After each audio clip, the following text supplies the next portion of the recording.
République démocratique du Congo, une journée de prière en faveur des forces armées de la République face à la rébellion a été initiée. Dans le secteur entrepreneuriat, les lauréats de Business Plan Competition ont été formés sur comment accroître la productivité de son entreprise par la digitalisation. Enseignement supérieur, le doyen de l'UFR des sciences de l'homme et de la société depuis juillet 2010, Bahabi Youzan Daniel, a été honoré.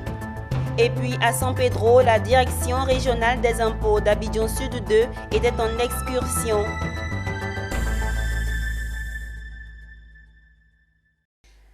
Madame, Monsieur, heureuse de vous retrouver pour le journal sur Business 24 Africa. Débutons cette édition en nous rendant en RDC face à la rébellion qui combat les forces armées de la République démocratique du Congo à l'est du pays. Les Congolais n'ont pas oublié l'aspect spirituel de la situation qui consiste à se confier à l'Éternel des armées pour une victoire au front. C'est dans cette optique qu'une journée de prière en faveur des FARDC a été initié. Ils sont venus des quatre coins de la capitale Kinshasa le 6 juin dernier. Réunis à la cathédrale du centenaire au lundi de la Pentecôte, femmes, enfants, hommes, dont plusieurs autorités se sont réunis comme un seul homme dans une journée de jeûne et de prière en faveur des forces armées de la République démocratique du Congo qui combattent le M23 à l'est de la RDC. Une initiative de la servante de Dieu, princesse Adèle Kaninda, qui est par ailleurs ministre des portefeuilles du gouvernement. Ensemble avec les chrétiens, elle a abandonné avec foi les forces armées de la République entre les mains de l'Éternel.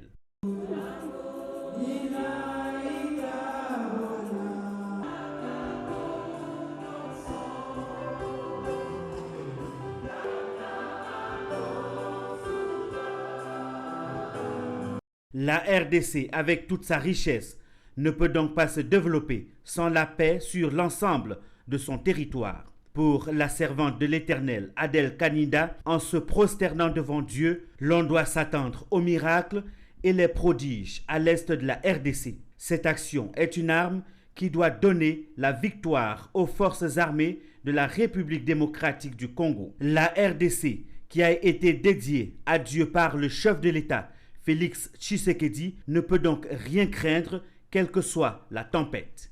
J'ai eu la conviction de venir m'humilier, me prosterner devant le ressuscité du troisième jour, parce que j'ai la foi qu'à l'Est, au moment où nous parlons, c'est les miracles et les prodiges qui vont s'opérer. Et nous allons opérer. Et la conviction que j'ai eu la vision pour dire, pour que notre pays puisse arriver à se développer, il faudrait que nous ayons la paix à l'Est.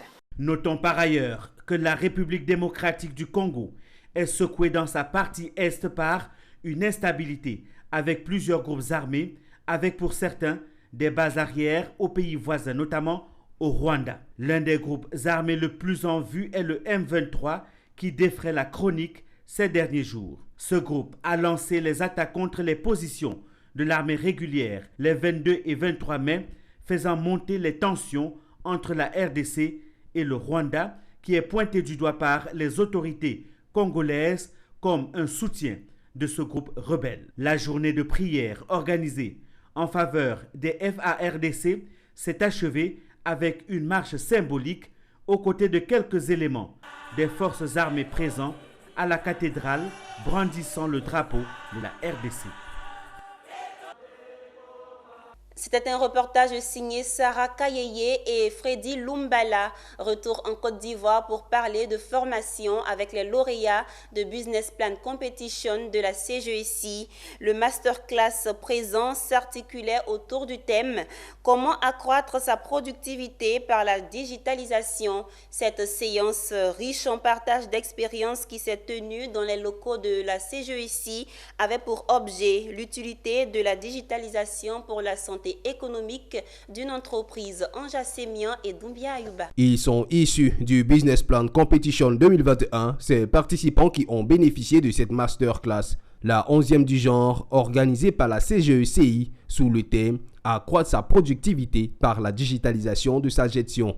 Il s'agissait de leur faire comprendre l'utilité de la digitalisation dans la santé économique de leurs entreprises respectives, qui serait d'un apport considérable pour l'optimisation des charges administratives. Avec le sentiment d'avoir été instruit sur les bienfaits du moteur économique et la digitalisation, ce sont des participants qui se disent prêts à suivre l'exemple du formateur de cette masterclass. Cette formation nous apporte un peu plus de connaissances parce que nos connaissances du début avaient quelques limites au niveau de la digitalisation. Et maintenant, nous savons qu'avec notamment Kewa, nous pouvons faire la traçabilité de nos ressources et avoir des bilans financiers pour faciliter la levée de fonds à l'avenir. Fabrice Kofi, formateur, cofondateur de Keiwa, a transmis à l'assistant sa vision ainsi que les outils de la digitalisation. En quoi consiste une transformation digitale? Comment mieux analyser les comportements de ses clients sont quelques points qui ont meublé son intervention lors de cette 4e édition de l'éducation financière. Il y a des outils de base, comme par exemple les outils de collaboration, des suites de collaboration, qui sont proposés par des grandes boîtes comme Microsoft ou Google. Aujourd'hui, localement aussi, on propose des choses, notamment nous qui proposons un outil de gestion financière qui est Keiwa, donc qui permet de suivre son activité du point de vue financier. La 11e masterclass sur comment accroître sa productivité par la digitalisation de sa gestion a pour objectif de booster le business des startups. La 12e et la dernière formation aura lieu ultérieurement. Il est doyen de l'unité de formation et de recherche des sciences de l'homme et de la société depuis juillet 2010. Bahabi Youzan Daniel, professeur titulaire de sociologie à l'université d'Abidjan, a été honoré. Plusieurs acteurs du domaine et autorités étaient présents pour la cérémonie d'hommage à cette référence dans le milieu universitaire. Serge Deyo et Jean-Yves Coléa. L'amphithéâtre A de l'université Félix Houphouët-Boigny a fait salle comble ce jour pour accueillir ce colloque international. Familles, collègues et une forte délégation de la région de la Marawi. Tous sont venus rendre un vibrant hommage au professeur Youzambaï Bidaniel. Le comité d'organisation, avec à sa tête le professeur Zès, entend ainsi honorer de son vivant cet immense homme au parcours des géants. Il a, par sa discipline, contribué, n'est-ce pas, au développement, à l'essor de sa spécialité. C'est un leader, c'est un manager, et pour tout ceci, nous avons décidé de le célébrer. Les éloges tout au long de cette cérémonie n'ont pas tari à l'endroit de ce modèle universitaire qui se dit très fier de cette reconnaissance. Si on était dans le domaine hôtelier, on dirait que c'est un hôtel 5 étoiles. C'est donc un scientifique émérite qui fait la fierté de la Côte d'Ivoire, qui a formé de nombreux cadres ivoiriens, qui a partagé son expertise à travers l'Afrique. C'est un honneur pour la famille de voir notre père être célébré par ses pairs. Ça montre que le travail qu'il fait est reconnu, ça montre que les valeurs que nous lui reconnaissons en tant que père, il y a des personnes aussi qui lui reconnaissent ces valeurs-là en tant que professionnel de son milieu.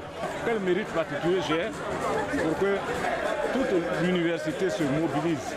Vous avez vu sous la pluie, il y a des professeurs que moi je n'ai pas vus depuis 3-4 ans, mais qui sont tous sortis. Ce n'est pas tout le monde qu'on célèbre du vivant. Je suis à la fois très heureux et dans l'émotion. Le clou de cette cérémonie a été les dons, notamment des pailles de valeur en pays gourou et des vivriers. Puis il a été fait chef traditionnel par la délégation des chefs présents avant une prestation du masque Zaouli.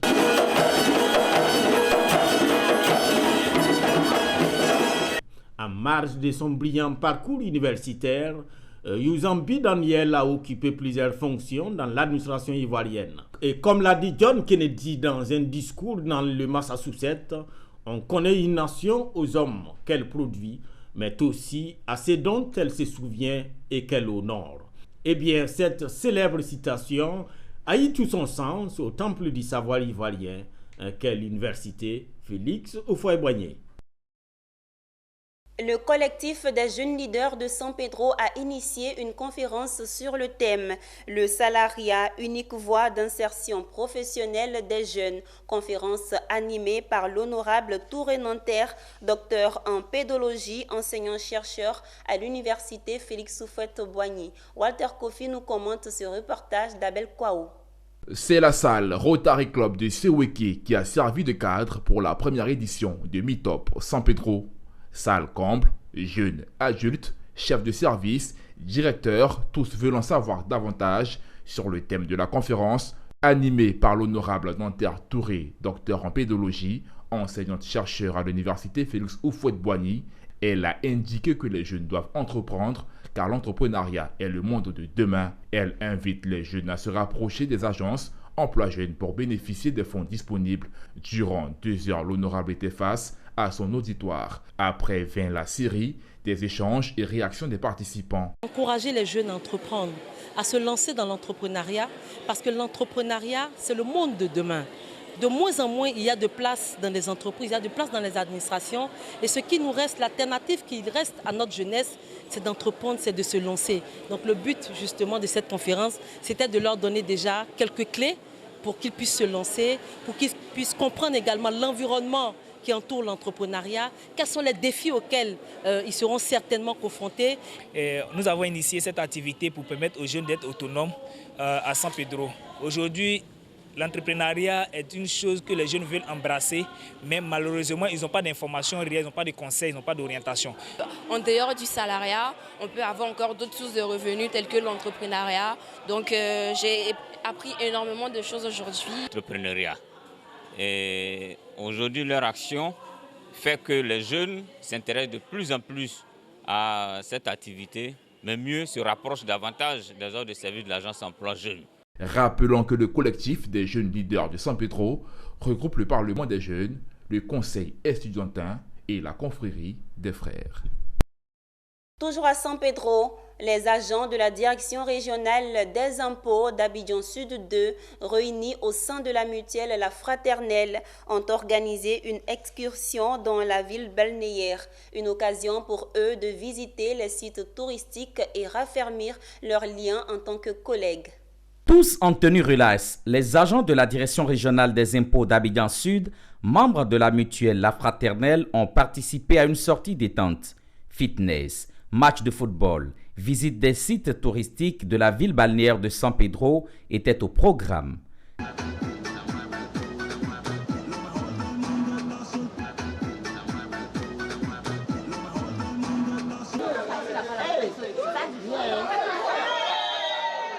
Vraiment heureuse de me retrouver à San Pedro, une ville de la Côte d'Ivoire que je ne connaissais pas. Grâce à La Fraternelle, je viens de découvrir cette ville, je suis vraiment heureuse. Nous sommes heureux d'être là. Nous sommes venus en joie, nous retournons avec la joie et nous partons avec la victoire.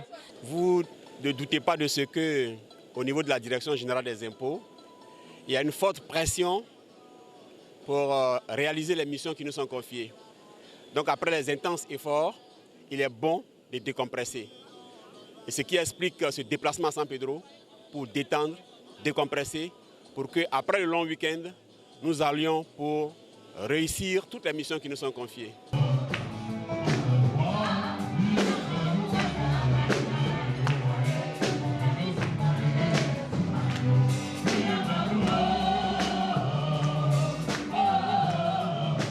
Autre fait marquant de cette sortie détente, le dîner gala qui a marqué le clou. Des présents ont été offerts à certains agents, particulièrement à la dame Désirée Yao qui a fait valoir ses droits à la retraite. Il faut dire qu'aujourd'hui, c'est un président comblé de joie parce que nous venons de faire une activité, pour ma part, a été une réussite totale puisque tous les chefs nous ont félicités.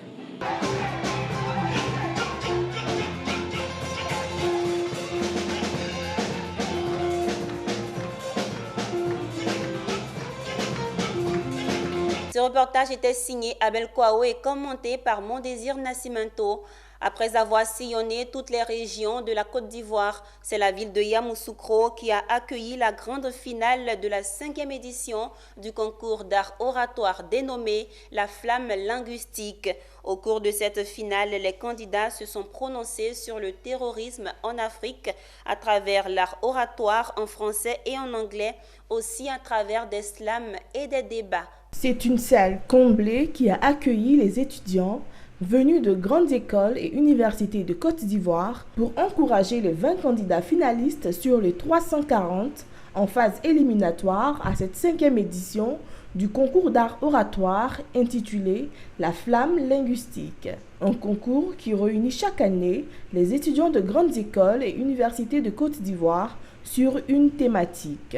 Objectif, leur permettre de s'exprimer devant un public, de maîtriser leur trac, leur peur et d'explorer leur personnalité. Cette année, le thème choisi est le terrorisme. Que notre jeunesse n'a pas d'emploi, il ne faudrait pas que les terroristes qui sont en train de frapper en ce moment aux frontières de la Côte d'Ivoire détruisent la jeunesse qui a déjà très mal, qui souffre, qui agonise par manque d'emploi. Donc j'ai voulu que les jeunes sensibilisent les jeunes. Et quand des jeunes parlent à des jeunes, le message passe plus facilement. Après les différents passages, le jury a choisi Néné Bid Daniel comme le meilleur en catégorie débat, Mademoiselle Koba Laura dans la catégorie dictée et Ange Assé meilleur au niveau de l'art oratoire. C'est déjà une fierté personnelle parce que je rêvais de remporter le trophée de la Flamme linguistique depuis l'an dernier. Malheureusement, je n'ai pas pu. Et cette année, j'ai décidé de m'inscrire en catégorie débat. C'est déjà une fierté pour moi parce que je me dis que c'est un travail acharné. Je suis vraiment très émue, très soulagée aussi. Et réellement, je remercie vraiment Dr Bayala, le promoteur, tous les sponsors, ma famille, mes amis. Alors, j'aimerais dire ici que je suis un étudiant qui aime l'oratoire. Vous voyez, et j'ai toujours cherché des concours pour pouvoir participer. Et aujourd'hui, par la Flamme linguistique, j'ai pu faire valoir ce que je savais. Les vainqueurs de cette 5e édition du concours d'art oratoire sont repartis avec les bourses d'études pour poursuivre leurs études à l'étranger.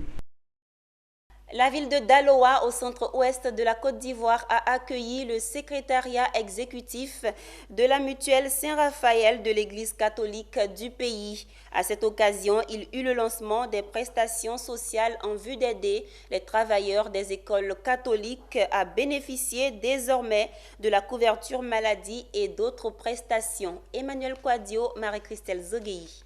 La conférence des évêques de Côte d'Ivoire a décidé de mettre en place la mutuelle Saint-Raphaël. Objectif, offrir des prestations sociales et aider les travailleurs des écoles catholiques à bénéficier de la couverture maladie. À Daloa, dans le centre-ouest de la Côte d'Ivoire, où ils se sont retrouvés, ils veulent désormais mettre fin aux conditions difficiles des travailleurs des écoles catholiques, et ceci sous la supervision de la commission épiscopale. Après la cérémonie de lancement des prestations santé de la mutuelle Saint-Raphaël au centre culturel Jean-Baptiste Moquet de Grand Bassam le 14 janvier dernier, aujourd'hui l'honneur est à nous, diocèse de Daloa, d'abriter cette autre cérémonie de lancement, cette fois-ci des prestations sociales de notre mutuelle. Quant au révérend Père Félix Koala, Sédèque Daloa, il a félicité les participants et a encouragé les mutualistes. L'Église veut utiliser tous les moyens possibles pour aider à accomplir elle-même sa propre mission. D'où la mise en place de cet instrument important, plus qu'important, la mutuelle. La rencontre des partenaires sociaux, des experts en mutualité sociale de l'éducation catholique en Côte d'Ivoire s'est terminée par la célébration des agents des écoles catholiques admis à faire valoir leur droit à la retraite. Face aux agressions de la réserve intégrale du Monemba, un atelier a réuni les autorités ivoiriennes, guinéennes et libériennes à Danané le week-end dernier sur la conservation et la préservation de cette aire protégée. Cet atelier qui vise à restaurer cette biosphère a été organisé par le Pape Fort, programme d'appui pour la préservation des écosystèmes forestiers en Afrique de l'Ouest. Théodore Kanga.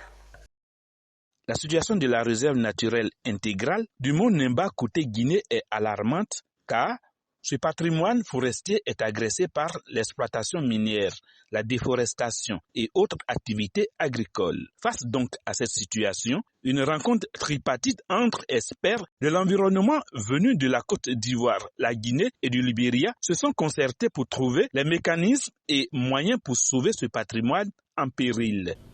Comme on veut moderniser la gestion de nos aires protégées, assurer que nos forêts sont protégées de façon efficace et efficiente, le seul outil actuellement accepté au monde reste le plan d'aménagement et de gestion.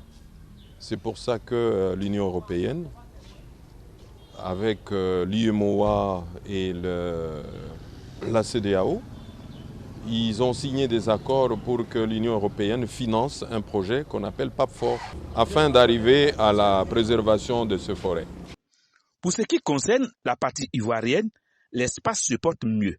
L'expertise ivoirienne est dévoilée afin qu'elle fasse cas d'école. Un plan d'aménagement, c'est un peu le document d'orientation, c'est notre Bible en quelque sorte. C'est le plan d'aménagement qui prévoit sur une période de 10 ans les actions que l'OIP doit exécuter. Je me suis vraiment réjoui avec ma présence ici parce que je suis venu, j'ai acquis beaucoup d'expérience auprès de mes frères et amis ivoiriens et je voudrais m'inspirer de ce que j'ai vu aujourd'hui chez eux. J'ai constaté que dans ce plan, les populations riveraines ont été prises en compte. Ces populations riveraines à qui nous défendons de s'introduire dans la réserve, d'y mener des activités, que ce soit des activités de culture ou de pêche ou quoi que ce soit. La réserve intégrale naturelle du Monemba a une superficie d'environ 19 540 hectares, dont plus de 5 000 pour la Côte d'Ivoire, 12 540 en Guinée, quand le Libéria abrite environ 1000 hectares. Et voilà, c'est ici que se referme ce journal préparé par l'ensemble de la rédaction. Merci de l'avoir suivi. Les programmes se poursuivent sur la télé utile Business 24.